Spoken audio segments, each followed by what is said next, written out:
Polres Banyuasin menetapkan satu tersangka kebakaran hutan dan lahan seluas 3,5 hektar berinisial AR di Desa Bunga Karang, Kecamatan Tanjung Lago.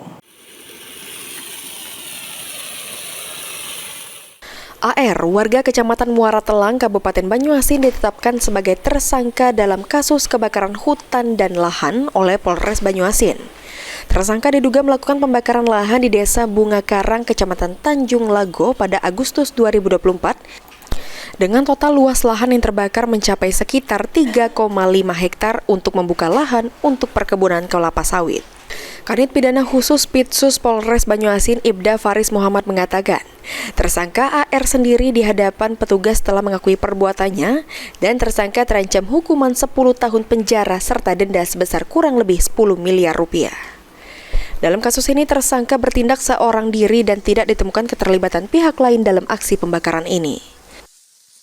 Si Farel kan? AR. Apakah ada temannya atau pelaku lain Kak yang bersama?